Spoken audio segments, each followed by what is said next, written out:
హరే కృష్ణ. శ్రీల ప్రభుపాద్‌కి జై. మనం శ్రీల ప్రభుపాదుల వారి చిన్న పుస్తకాలు మనం కంటిన్యూగా లైన్‌గా చదువుదామని అనుకుంటూ ఉన్నాము. అందులో భాగంగా ఫస్ట్ పేజీ వచ్చేసి మనం ఫస్ట్ బుక్ వచ్చేసి 'కృష్ణుడిని చేరే మార్గం' అనే పుస్తకాన్ని మనం చదువుతున్నాం. దాంట్లో మనం 4 అనేది కంప్లీట్ అయిపోయింది. ఈరోజు ఫిఫ్త్ డే అన్నమాట. సో, రోజుకి 3 పేజీలు. అలా మనం చదువుతున్నాము. సో, ఈరోజు మనం స్టార్ట్ చేద్దాం. శ్రీల ప్రభుపాదకి గురు అలాగే గౌరంగ యొక్క ఆశీర్వాదంతో మనం స్టార్ట్ చేద్దాం. పైన పేర్కొన్న పరిత్రాణాయ సాధూనం అనే శ్లోకాల్లో సాధు అనే పదానికి సాధువు లేక సత్పురుషుడని అర్థం. సాధువు క్షమాగుణం కలవాడే. అందరి పట్ల దయ కలిగి సర్వ ప్రాణుల ఏడ స్నేహభావం ప్రకటిస్తాడు. ఎవ్వరికీ శత్రువు కాడు. ఎల్లప్పుడూ శాంత చిత్తుడుగా ఉంటాడు. సాధువుకు 26 ముఖ్య గుణాలుంటాయి. చైతన్య చరితామృతం మధ్యలీల 22.76 నుండి 80 శ్లోకాల మధ్యలో శ్రీకృష్ణుడు భగవద్గీత 9.30లో స్వయంగా ఇలా బోధించాడు.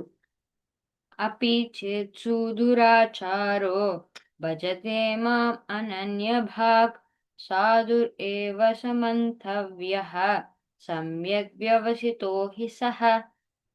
పరమ అసహ్యమైన పనులు చేసేవాడు కూడా భక్తియుక్తమైన భగవత్ సేవలో నిమగ్నముడై ఉంటే అతనిని సాధువుగానే పరిగణించాలి. ఎందుచేతనంటే అతడు సరైన మార్గమునందు స్థిరపడ్డను కనుక. భౌతిక స్థితిలో ఒకరికి నీతి మరి ఒకరికి అవినీతి కావచ్చును. ఒకరికి అవినీతి మరొకరికి నీతి కావచ్చును. హిందువుల దృష్టిలో మద్యపానం నిషేధం. కానీ పాశ్చాత్య ప్రపంచంలో అది సర్వసామాన్యం. కాబట్టి నీతి దేశ, కాల, సాంఘికత పరిస్థితులను బట్టి ఉంటుంది. అయితే అన్ని సంఘాలలోనూ నీతి, అవినీతి అనే విచక్షణ ఉంది. కనుకనే ఈ శ్లోకంలో ఒకవేళ ఎవరైనా అవినీతిపరుడై ఉంటే కూడా అతడు కృష్ణ చైతన్యంలో నిమగ్నమై ఉంటే అతనిని సాధువుగానే పరిగణించాలని శ్రీకృష్ణుడు ప్రత్యేకంగా పేర్కొన్నారు. అంటే ఒక మనిషి పూర్వ సంబంధం వలన దురాచారుడైనప్పటికీ అతడు కృష్ణ చైతన్యంలో పూర్తిగా నిమగ్నమడైతే ఆ దురాచారాలను లెక్కలోకి తీసుకోకూడదు. ఎవరైనా కృష్ణ చైతన్య మార్గం అవలంబిస్తే క్రమక్రమంగా అతడు పవిత్రుడై సత్పురుషుడు కాగలడు. కృష్ణ చైతన్యాన్ని అలవరుచుకున్న కొలది అతని దురాచారాలు సన్నగిల్లి పూర్తిగా సత్పురుషుడు కాగలడు. ఈ సందర్భంలో దొంగను గురించి ఒక కథ ప్రచారంలో ఉంది. ఆ దొంగ ఒక పుణ్యక్షేత్రానికి వెళ్తాడు.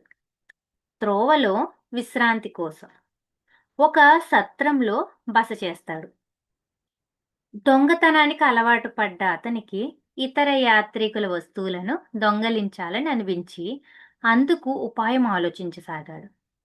కానీ నేను పుణ్యక్షేత్రాలకే తీర్థయాత్రలకు బయలుదేరాను కదా, కాబట్టి వీరి వస్తువులను దొంగలించడం మంచిది కాదు, ఆ పని చెయ్యను అని అనుకున్నాడు. అయితే అలవాటు ప్రకారం వారి సామాన్ల నుండి చేతులు వెనకను తీసుకోలేక చాలా బాధపడి చివరికి ఒక యాత్రికుని మూట తీసి మరొక చోట దాచి, వేరొక యాత్రికుని సంచి తీసి మరొక చోట దాచి, అలాగా మూటలు స్థలాలను మారుస్తూ రాత్రంతా గడిపేశాడు. అంతరాత్మ ప్రబోధం వలన వారి సామాన్లను దొంగలించలేదు. మరుసటి ఉదయాన్నే యాత్రికులు నిద్రలేచి తమ తమ మూటల కోసం అన్ని పక్కల వెతుకుతున్నారు. కానీ అవి కనిపించట్లేదు. చాలా కంగారు పడ్డారు. ఆఖరకు తమ తమ మూటలు వేరు వేరు స్థలాలలో ఉండడం గమనించారు. అప్పుడు ఆ దొంగ వారితో ఇలా అన్నారనమాట. అయ్యలారా, నా వృత్తి దొంగతనం.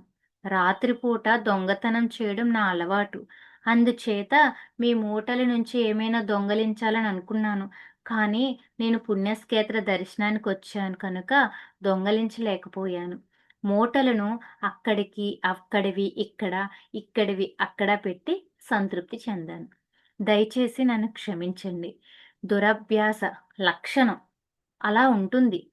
ఆ తర్వాత కూడా అతనికి దొంగతనం చేయడం ఇష్టం లేదు. కానీ అలవాటు మానుకోలేక అప్పుడప్పుడు చేస్తుండేవాడు. తుదకు కృష్ణ చైతన్యం పొందాక అతడు ఆ వృత్తిని పూర్తిగా మానివేశాడు. కాబట్టి దురాచారాల నుండి విరమించుకొని కృష్ణ చైతన్యంలో క్రమంగా స్థిరపడుతూ అప్పుడప్పుడు అనుకోకుండా వెనకటి దురభ్యాసానికి లోబడిపోయినా అతనిని మనం సాధువుగానే అంటే సత్పురుషుడుగానే పరిగణించాలి. శ్రీకృష్ణుడు అంటున్నారు. ఆ తరువాత శ్లోకం 9.31లో శ్రీకృష్ణుడ్లా ఇలా ఉపదేశించారు.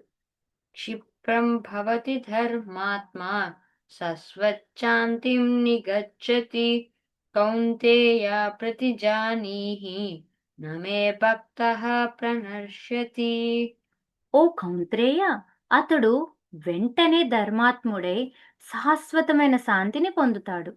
నా భక్తుడెప్పుడు నశించడని ధైర్యంగా చాటి చెప్పు. కృష్ణ చైతన్య మార్గాన్ని స్వీకరించినవాడు చాలా తక్కువ కాలంలోనే సత్పురుషుడు అవుతాడని శ్రీకృష్ణుడు ప్రకటించాడు. ఫ్యాన్ స్విచ్ ఆపిన తరువాత కూడా మరికొంతసేపు తిరిగి ఆగిపో ఆగిపోతుందని అందరికీ తెలుసును. అలాగే శ్రీకృష్ణుని పాదపద్మాలను ఆశ్రయించిన తరువాత కర్మ పరంపరాలను కొనసాగించే స్విచ్ ఆపివేశాం. అయినా కూడా ఈ కర్మలు కొంతకాలం కొనసాగి తర్వాత త్వరగానే అవి నిలిచిపోతాయి. నిజానికి కృష్ణ చైతన్యాన్ని ఆశ్రయించినవాడు సత్పురుషుడు కావడానికి వేరే ఏ విధమైన ప్రయత్నం చేయనక్కరలేదు. మంచి లక్షణాలు స్వయంగానే వచ్చి అతనిని చేరుతాయి. ఎవరైనను కృష్ణ భక్తిని పొందిన వెంటనే మంచి లక్షణాలను పొందగలరని శ్రీమద్ భాగవతం 5.18.12 శ్లోకంలో శ్రీకృష్ణుడు అభయమిచ్చారు. భగవత్ భావన లేకుండా ఎన్ని సద్గుణాలున్నా అవన్నీ నిరుపయోగాలే అని కూడా తెలుసుకోవాలి. కృష్ణ చైతన్యం తప్ప మరేది మానవుణ్ణి అవాంఛనీయ కర్మాచరణ నుండి తప్పించజాలదు. కృష్ణ చైతన్య రహితుడు ఈ ఐహిక జగత్తులో తప్పులు చేస్తూనే ఉంటాడు. जन्म कर्म च मे दिव्यम् एवं यो वेति तत्त्वतः त्यक्त्वा देहं पुनर्जन्म नैति माम् एति सोऽर्जुन. ఓ అర్జున, నా జన్మము నా కర్మలు దివ్యమైనవిలని తెలుసుకున్నవాడే శరీరం త్యజించిన తరువాత అంటే మరణాంతరం తర్వాత తిరిగి ఇహలోకంలో జన్మించకుండా నా దివ్య ధామాన్ని చేరుకుంటాడు. భగవద్గీత 4.9 4వ అధ్యాయంలో 9వ శ్లోకంలో చెప్పారు. దాని యొక్క సారం ఇది. ఇక్కడతో మన 3వ పేజీ అనేది కంప్లీట్ అయింది. Thank you for joining. Hare Krishna. Srila ప్రభుపాదకి జై. గురు గౌరాంగకి జై. హరే కృష్ణ మహామంత్రకి జై. శ్రీ శ్రీ రాధా దామోదర్ భగవానికి జై.